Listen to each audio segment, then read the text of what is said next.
Nairobi. Mr. Speaker, I'm shocked that sitting in this Senate, a senator can speak in defense of the leadership of the county of Nairobi today. There is no excuse. 31 people have died, property has been destroyed, and the reason is there for all to see. It is because of A, poor planning, Senator Olekina. B, failure to enforce the bylaws for construction. And D, corruption. Why do you want to blame the Moi corruption on the current problem in Nairobi today, Mr. Speaker? 90% of the buildings that are being constructed on riparian land in Nairobi have come up in the recent years. They were not done by Moi.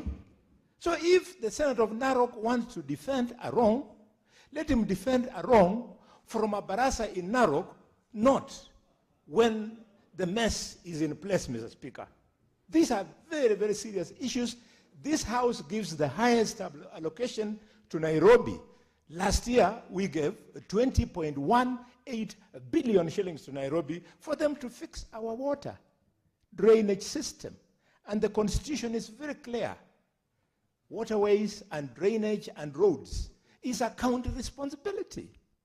Mr. Speaker, we cannot joke around with Nairobi. Nairobi's GDP is bigger than the GDP of many African countries, including Burundi, Chad, and what have you, and Rwanda.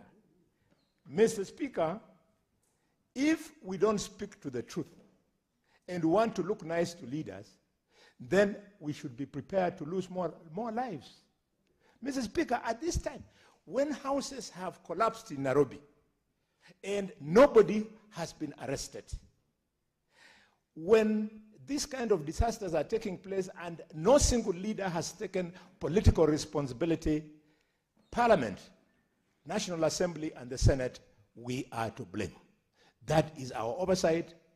Sakaja should be told, if he doesn't know how to do it, he should pack up and go.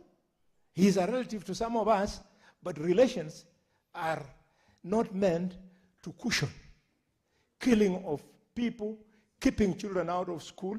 Some of us don't live in Nairobi, but our families are here. We couldn't sleep when we were seeing it at home, and we knew our wives are here in Nairobi, Mr. Speaker. Mr. Speaker, most of the children arrive at home, sometimes at 9 p.m. because of...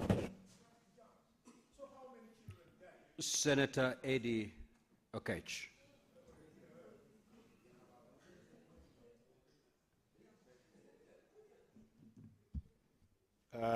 Mr. Speaker, even as we talk about Nairobi, I think that the magnitude of this problem has also been witnessed across the country.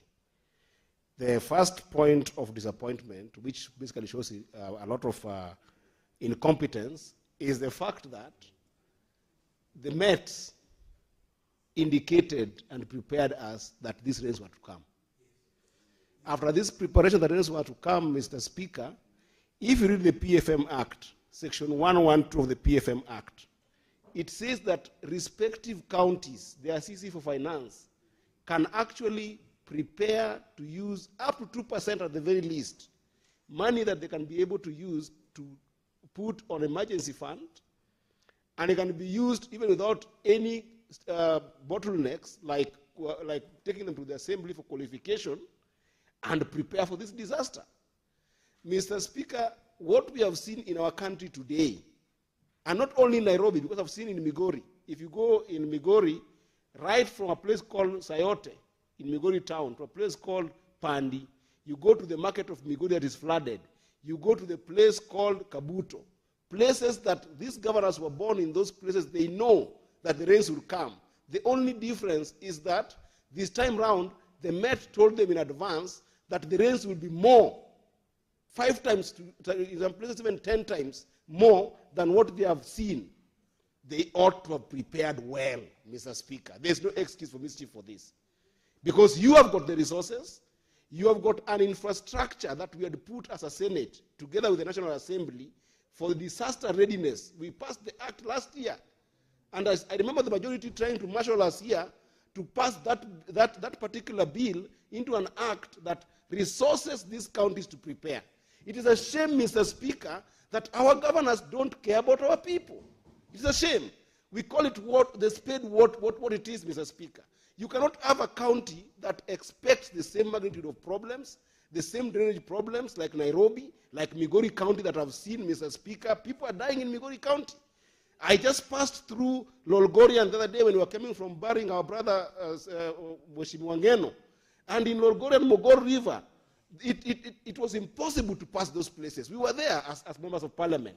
Were the governors there not prepared for that kind of disaster? Yes, they were prepared, because they were prepared by science of met in this country. Let's not excuse our governors when they take a wrong decision of not preparing our people.